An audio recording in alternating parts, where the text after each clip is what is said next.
Ipinakita ni Takeshita ang litrato ng cake kay Yamada, para sabihin na may isang dalagang handang gawin ang lahat para kay Kisuda, kaya dapat ay seryosohin din ni Yamada ang binata. At umaasa naman si Kisuda na makakatanggap ng chocolate mula kay Yamada sa Valentine's. Nagpunta si Yamada sa tindahan para bumili ng kasangkapan dahil nais din niyang gumawa ng cake. Dahil ang cake daw ang appetizer at ang katawan daw niya ang main dish. Subalit nasunog niya ang ginagawa niyang cake. Pero hindi siya sumuko, sa halip ay nagseryoso para makagawa ng cake. Kaya naubos ang magdamag para lang makapag-bake siya, pero hindi niya pa rin maamin na nagkakagusto na talaga siya kay Kisuda. At pagsapit ng Valentine's ay nakakuha ng madaming chocolate si Yamada kahit na isa siyang babae. Pagsapit ng uwian ay tinignan muli ni Kisuda ang locker ngunit wala pa ring nagbibigay ng chocolate.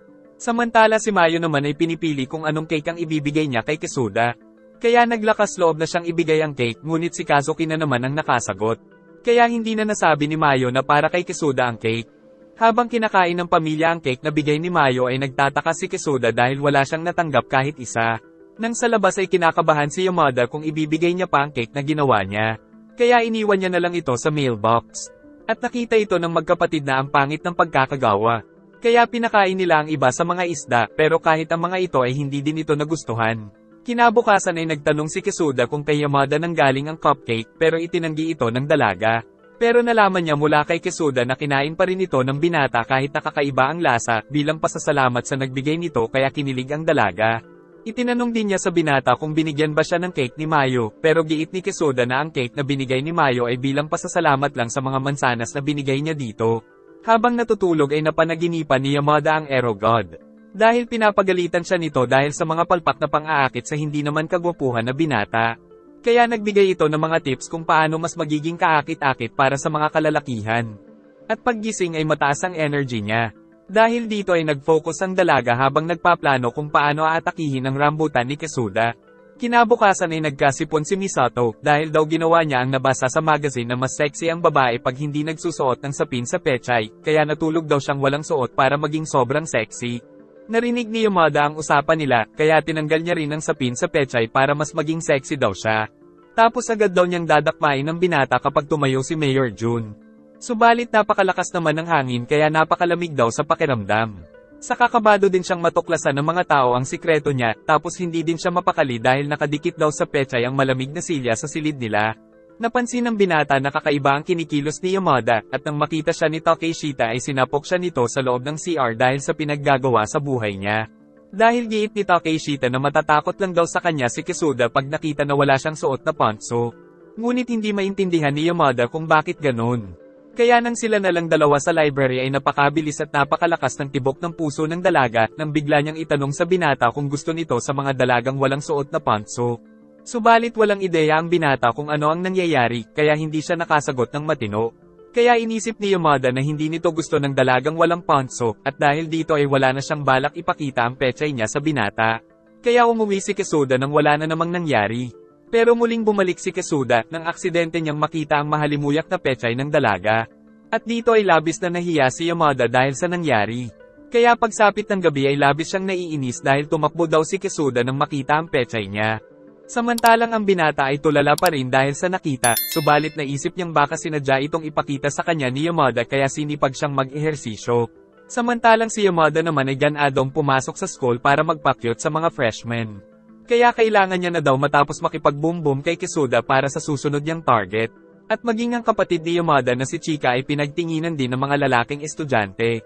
Tapos ikinagulat pa ng ate niya kung gaano kasikat si Chika sa kalalakihan. Pagpasok sa silid ay hindi na naman namamansin si Yamada. Pero pinili niya pa rin na tumabi sa upuan na may kamera dahil alam niyang si Kisuda ang nakaupo dito. At nagulat din silang classmate na nila ngayon si Mayo. Kaya magiging sagabal ito sa plano ni Yamada na makabombom si Kisuda. Kumpiyansa si Yamada na siya pa rin ang reyna sa buong school, ngunit nang dumating si Kyoka ay nasapawan siya sa kagandahan nito dahil pinagkaguluhan siya ng mga lalaki. Tapos narinig pa niya sa kalalakihan na si Kyoka daw dapat ang binoto nila sa araw ng Takizawa School Festival. Kaya naghanap siya bigla ng shotgun sa Shopee. Nakita niya pa na nakatingin din maging si Kisuda kay Kyoka, kaya napa-order siya bigla ng pangkulam. Nagpasikat si Kyoka sa mga kaklase sa larangan ng wika, musika, at maging sa palakasan na siyang labis na ikinakainis ni Yamada. Sa culinary class ay nakapagluto ng tila lason si Yamada, samantala muling nagpasikat si Kyoka dahil napakasarap din pala nitong magluto, na kahit si Mayo ay nasarapan dito. Sa susunod na araw ay sinusungitan na ni Yamada si Kyoka dahil sa selos. At nadagdagan pa ang inis niya dahil nakita niya na naman na nakatingin si Kisuda kay Kyoka. Tapos nang maghanap ang guro nila ng representative ng klase ay si Kyoka ang napili nila dahil sikat ito. Kaya mas lalong nainis si Yamada. Kaya nang makita niyang may dalang mga papel si Kyoka ay binuksan niya ang bintana para magkalat ang mga ito. Subalit napakaraming mga lalaki ang tumulong sa kanya kaya nabigo si Yamada. At pagbalik sa klase ay nakita ni Yamada ang hawak na magazine ni Kisuda dahil si Kyoka pala ang model sa cover nito. At kaya pala tinitignan ni Kisuda si Kyoka ay dahil namumukha niya ito sa magazine na palagi niyang binibili. Muling napahanga ang mga kaklase nang malaman ito tapos nagkausap pa sila Kyoka at Kisuda kaya nadagdagan na naman ang inis ni Yamada. Subalit nalaman nila na kuha pala ito ng kuya ni Kyoka, kaya giit ni Yamada na wala daw kinalaman si Kyoka dito bilang isang model.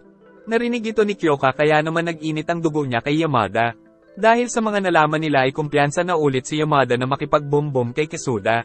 Umuwi na si Kyoka sa malapalasyo nitong tahanan at sinalubong siya ng kanyang matapat na katulong.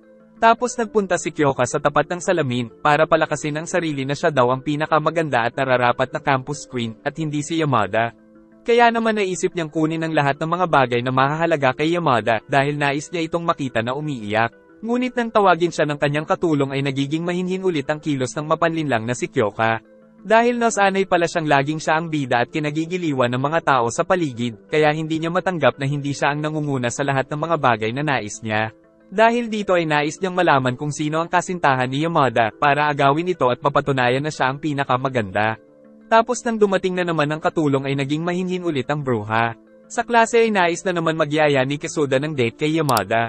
Subalit biglang dumating si Kyoka dahil nais daw nitong makipagkaibigan. Kaya niyaya niya ito sa bahay niya para magtsaa. Pero naisip ni Yamada na nais siyang lasunin ng babae. Subalit sa kabila nito ay pumayag pa rin siyang magpunta sa bahay ni Kyoka dahil ayaw niyang magpatalo. Sakay ng pinakamagarbong limousine ni Kyoka ay nakita ni Yamada ang bahay nito na tila isang palasyo dahil sa laki. At pagpasok ay nagpakita ang napakarami niyang mga kasambahay. Ngunit mas interesado pa si Yamada sa estatwa na may malaking talong at saka sa ponso ni Kyoka na branded. Nakita din niya ang isang box, subalit pinigilan siya ni Kyoka dahil mahalaga ito. At nang magtsana ang dalawa ay nasa isip pa rin ni Yamada ang nakita niyang box dahil nakita niyang nagpanik si Kyoka. Kaya naisip niyang isa itong mahiwagang talong na ginagamit ni Kyoka para makaraos. Sinabi ni Kyoka na nais niya daw maging kaibigan si Yamada, subalit lagi daw siyang inaaway ng dalaga. Pero naiintindihan niya daw dahil alam niyang nahihigitan niya si Yamada sa lahat ng bagay. Kaya dito na naging ganap ang paligsahan ng dalawang idol sa Takizawa High School. Ngunit nagtataka si Yamada kung paano sila maglalaban nang itanong ni Kyoka kung sino ang kasintahan niya. Dahil sa agawin daw ni Kyoka ang boyfriend niya sa loob lang ng isang buwan. Ngunit dahil wala naman boyfriend si Yamada ay wala siyang nasabi. Tapos nang dumating muli ang katulong ay naging maamong tupa na naman ang haliparot. At pagsapit ng gabi bago matulog si Kyoka ay isinumpa niyang tatalunin niya si Yamada bago bumalik ang kuya niyang pogi na crush niya na nag-aaral ngayon sa Harvard. At dahil namimiss niya ang kuya ay kinuha niya ang kahon na siyang kagamitan pala para mabuksan ang pinakasikreto niyang silid na puno ng mga litrato ng kuya niya dahil sa labis na paghanga niya sa nakatatandang kapatid.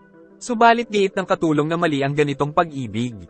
Pero hindi ito matanggap ni Kyoka dahil matagal na daw niyang iniibig ang kapatid. Kaya naman nagpapadala siya ng higit sa 100 mensahe araw-araw sa mahal niyang kuya. Sabay halik sa una na may litrato ng kuya niya, kaya napadasal na lang ang katulong na sana ay magising sa katotohanan si Kyoka. Kinabukasan ay nagplano si Yamada kung paano mananalo kay Kyoka at kung paano maakit si Kisuda. Pero hindi interesado ang kaibigan niya, kaya pinilit niya itong manatili. Dahil nais niya talagang matalo si Kyoka, pero giit ni Takeshita na ang bawat tao ay may kanya-kanyang talento at biyaya tulad nila Kyoka na maganda at elegante. At si Mayo naman ay magaling magluto at cute. Samantalang si Yamada daw ay puro kamanyakan ang iniisip. Nagsimula na ang klase nila sa swimming, kaya nag-ahit ng mga buhok sa katawan si Yamada. Ngunit ang pangit ng pagkakaahit niya sa balahibo ng pechay kaya hindi daw muna niya mamanyakin ngayon si Kisuda. Excited na rin si Kisuda na makita si Yamada na naka-swimsuit dahil sa swimming class nila, kaya di napigil ang tumayo ang pototoy niya. Kaya nang dumating ang sexing ate ay nagkunwari siyang nag-e-exercise. Pagpasok sa school ay napakaraming mga crispy pata at siopaw ang nagsilabasan dahil sa swimming class. At kumpiyansa si Yamada, pero nang makita niya ang mga siopaw ni Mayo ay nakita niyang parang dalawang Mount Fuji sa laki. Tinignan niya rin si Kyoka, at nakitang hindi sila nagkakalayo ng hugis ng katawan, pero napakaganda ng swimsuit nito. Pagdating sa swimming pool ay inaabangan ng mga manyak ang mga dalaga. Ngunit nagpapansin si Yamada sa mga binata. Kaya naman napatululaway ang mga ito sa kanya. Dahil dito ay nagising bigla ang pototoy ni Kesuda, kaya tumalon siya sa pool para hindi makita ng mga kaklase. Hindi daw marunong lumangoy si Takeshita, samantalang si Yamada ay ang pinakamabilis sa klase nila. Kaya naisip ni Yamada na baka dahil ito sa sukat ng Cocomelon nila. Ngunit nakita nila na napakagaling din palang lumangoy ni Kyoka. Dahil dati daw pala siyang atleta. Ayaw pumayag ni Yamada, kaya naman nagkaroon ng paligsahan ang dalawa. Ngunit sa umpisa ay nangdaya si Yamada kaya siya ang naunang tumalon. Ngunit dahil sa bilis ni Kyoka ay nagawa pa rin siyang maabutan nito. At sa huli ay si Kyoka pa rin ang nanalo, saka sinabing 10 taon na pagsasanay pa ang kailangan ni Yamada para manalo. Nag-enjoy ka ba? Maraming salamat sa panonood at mag-like and subscribe ka na rin, at paki-follow na rin pati sa ating Facebook page na makikita ang link sa description ng video. Wawa chup chup.